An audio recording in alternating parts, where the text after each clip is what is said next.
Hi guys, my name is Bayo Ajibola and I'm here again with another fantastic topic. Our topic for today is, should I have sex before marriage? Should I have sex before marriage? This particular question has been around for a long time, and as far as I can remember, people talk about it. You've seen a lot of content about it on the internet, on YouTube, on Google, and everything. Everywhere you look, the question is there, and a lot of people have been coming up with their own personal opinion about it. A lot of people come from the religion angle. A lot of people come from that is just how they feel. And today, this is my own opinion about this when it comes to sex before marriage. And for the purpose of this video, I'm not going to be using the word sex. I'm just going to be interchanging it with the letter S because I don't want YouTube or whatever to penalize me. So I hope you understand. Right. So, should I have sex before marriage? Let's start with this. I'm not here supporting people going about having sex everywhere and then willy-nilly just because people are saying so. That is not what I'm saying here. So that's point number one. Point number two, when I'm talking about having sex before marriage, I'm looking at the scenario of in a committed relationship. I'm looking at two adults, a man and a woman, in a committed relationship. That is where I'm going to be focusing on today. And so please do bear with me. Every other thing outside of that, I'm totally against that. So my main focus today is just about the two people in a committed relationship. So that's number three. Number two. Number three. I don't want to look at it from the religious angle, because a lot of people come to you and say, "Oh, having sex before marriage is a sin," and people go about quoting all sorts of Bible passages, trying to prove their point or even convince you that it's actually a sin to have sex before marriage. Um, I would say no. It is actually not a sin, because there's nowhere in the Bible that you can find any word or any verse that says that call it a sin. It is not a sin. So let's park that. I'm not going to even be looking at this from a religious angle. All we're going to be doing today is we want to put up our thinking cap. We want to apply our common sense, because it is there for a reason. Our brain is there for a reason. It is the purpose is to think and look at things in a very logical way. Do you understand? So that is the angle I'll be looking at this from today. Please don't go anywhere. By the way, if you are joining me for the very first time, please, I'll urge you to subscribe to this channel. And yes, let's go and let's deal with this. In my own opinion, like I said, this is looking at it from two committed people in a committed relationship. One is there. They found each other. Every other boxes has been ticked, and they've been in a relationship for a couple of years. Because I'm totally a great supporter of long courtship, because in the process of courting each other, you get to know each other's flaws, you get to understand each other a lot better, you get to know everything that makes your partner tick, and you get to, at the end of it, or maybe a couple of years down the line, you now come to the conclusion that, okay, this is the man or this is the woman I want to spend the rest of my life with. You've arrived at that conclusion. But for one reason or the other, it hasn't gotten to the stage of, okay, you want to get married.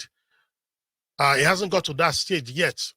It could be some financial reasons. It could be some whatever reason that, because this thing is an individual thing.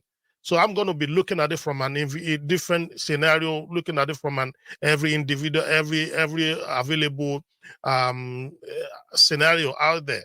You understand? So here we have two people, adults, in a committed relationship. All the boxes has been ticked. They like each other. They love each other. They've stayed with each other for a very long time. They've actually been living with each other, because in a committed relationship, I'm part of the people that actually believe that while courting, you need to actually be in each other's space. Obviously, it's not going to be right from day one. I mean, we're talking about a couple of months or years down the line. Having established the fact that this is the man for you. You understand? He has ticked all your boxes. She has ticked all your boxes. And you now see that, okay, fine. The next stage is for us, okay, we need to be in each other's space more.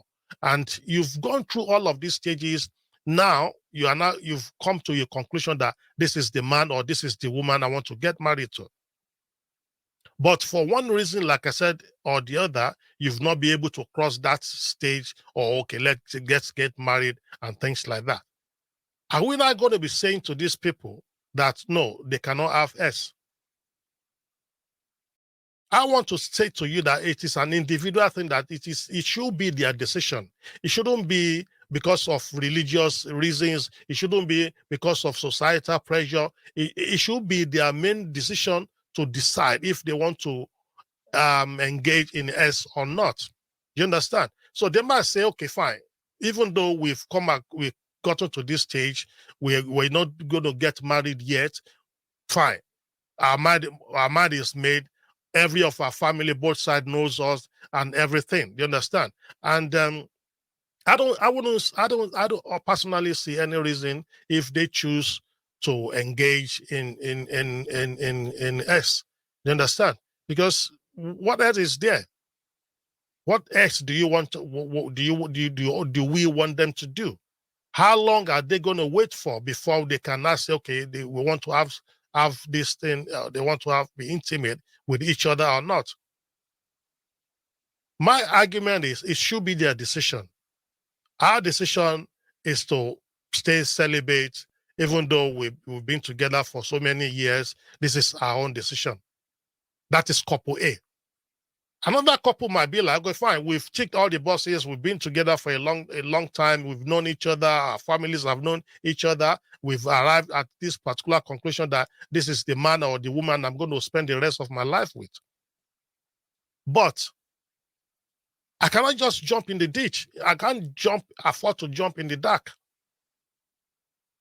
I want to have S with this man or with this woman. Probably that's the last box I need to tick. I don't see anything wrong in that. That decision is left to those two people, in as much they mutually agreed on it. You understand? So it might be like, because we've seen situations whereby couples, in the name of they don't want to involve in S before marriage, and eventually they got married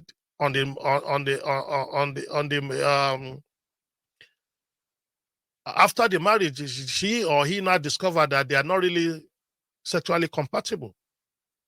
You understand? We've seen a lot of stories like that. We've read a lot of stories like that. We've seen a lot of dramas like that.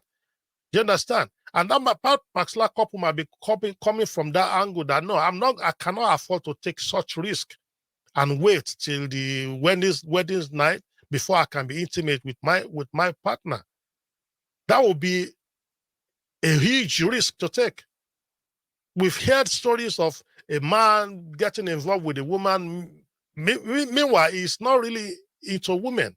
He just fell under the societal pressure that, oh, I don't want people to know that I'm actually into men, but let me just camouflage it this way, get married to this lady for the purpose of satisfying the society.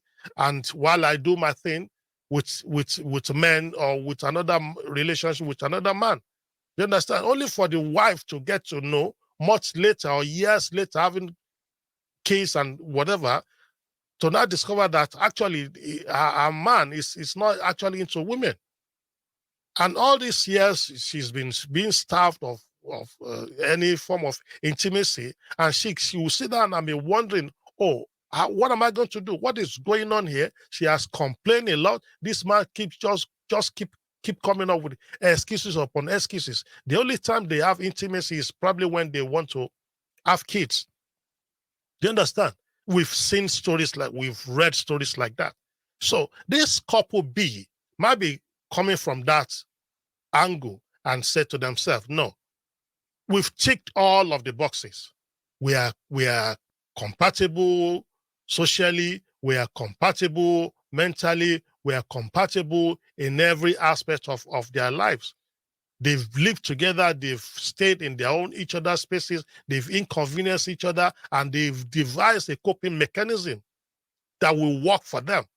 However, there is one last box to be ticked, and that box has to do with S. And they will go, no, I love you.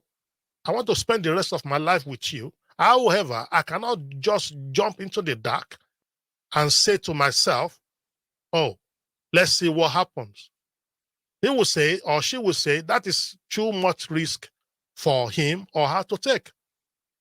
What if they are not, at the end of the day, they jump into it and it turns out that they are not really compatible sexually? What are they going to do at that point in time? Would that now be the time they will not be thinking, no, okay, let's go separate ways? After all these years? I don't think that is right. I mean, eventually, another example, they did not even have anything to do with each other. They don't even know each other's preferences when it comes to intimacy. And on the wedding night, the wife or the husband now discovered that, he's got high libido, and the woman, it's come with low libido. She's not that really into us. Do you understand? And this man will be thinking to himself, is this what I'm going to stay with for the rest of my life?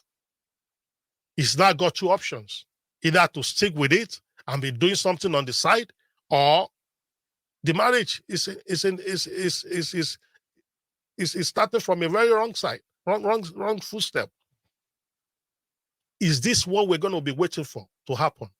So my own thing is, having sex before marriage should be an individual thing. I'm not saying people should go about doing all sorts of things. I'm focusing on two people in a committed relationship. In a committed relationship, there should not be a common prescription here, because individual requirements are very different. There shouldn't be a common prescription because individual requirements are just very different. Well, I think we should just move away from this old idea of they need to get married or, before they start to have sex. Back then, a lot of people are coming from the religious background, and they kind of change themselves with that kind of mindset that, no, nothing is going to happen until we get married. But don't forget the fact that back then, people get married early, especially women. Age 17, age 18 for women, age 19, thereabout for men, they are already married. Do you understand? But this day and age, it is completely different. People goes into education. By the time they finish their first degree and their masters, they're in their 30s. So a lot of things has changed. And this is a time for us to think, use our head to analyze this, and let's have a discussion about this. Let's remove emotions from this. Let us talk about it frankly. Let us not be hypocritical about this, because this is just what it is. It is just what it is. There's no point deceiving ourselves. A lot of people that are advocating for not to have sex before marriage, how many of them can come out and raise their hand and say they did not even dabble into it before marriage? So let us be realistic here. And I think that's the way forward. That's the way forward. You understand? It is an individual thing. There's no cast in stone way how to go about this. If you feel, yes, both of us will now agree this is what we want to do, I'm talking about a committed relationship now. Two people in a committed relationship. That means they've been together for a long time. All their boxes has been ticked. They've now made up their mind. This is the man and the woman I want to spend the rest of my life with. I'm emphasizing on it for a particular reason because I don't want to be people to misunderstand what I'm saying here. I'm not saying people should go about doing whatever they like, jumping from one man or from one woman to another. I'm talking about you've actually come across, you found a man and a woman that ticked all your boxes. You've been courting for a while, a couple of years, and you've known each other. Everybody has known you, your family have known everything. You understand? About both of you, you've made up your mind that you want to spend the rest of your life together. But for some reason, marriage is not happening yet. So are they not going to get involved in us? If they choose not to get involved with us, should be their decision. It shouldn't be because of a fear, or it shouldn't be because of societal pressure, or it shouldn't be because of religion. Because we use religion a lot and tell people it's a sin not to get involved in sex before marriage. It is not a sin. There's nowhere in the Bible that says that call it a sin. No, it's not a sin. So let's pack that. So this other couple, this another couple B, now choose, okay, we've known each other for years. We've made up our mind that we want to spend the rest of our life together. But the last box, having ticked all the other boxes, the last box for me to tick is to be sure, to be 100% sure that this man or this woman I'm going into marriage with, we are sexually compatible. We are compatible intimately. Do you understand? There is compatibility between us in that aspect.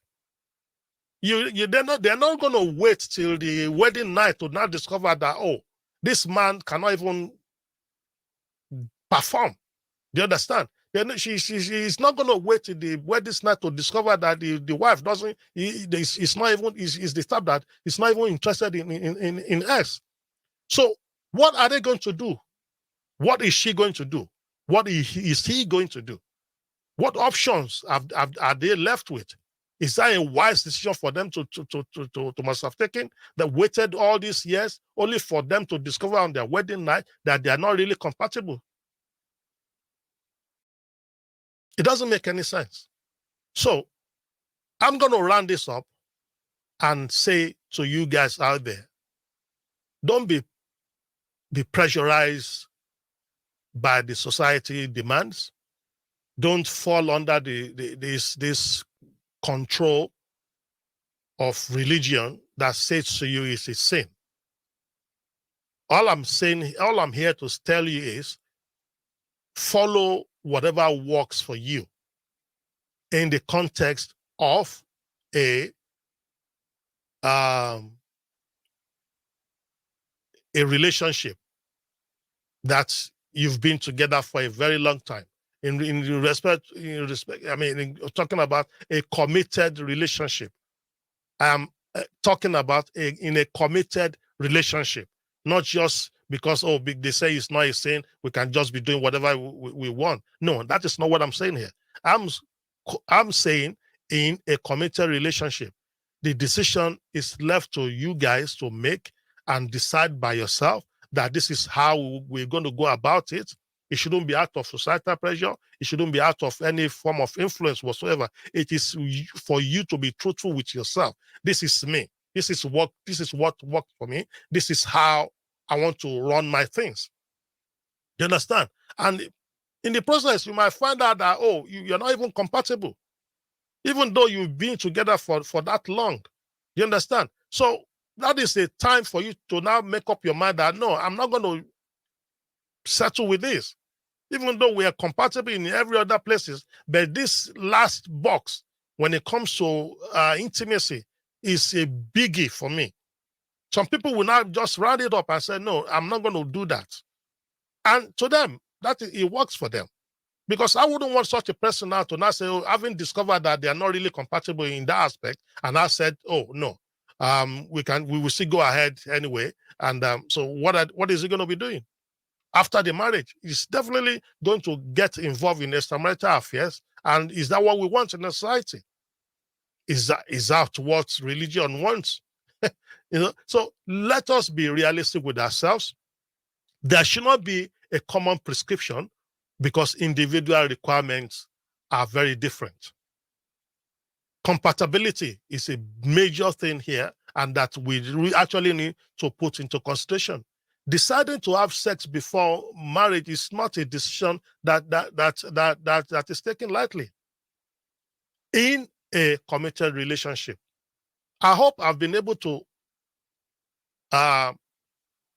make sense in this video.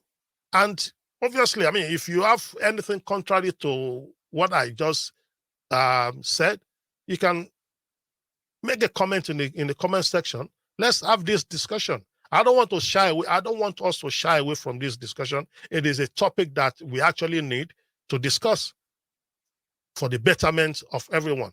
So until I see you in another video with another fantastic topic, remain blessed. Bye-bye for now.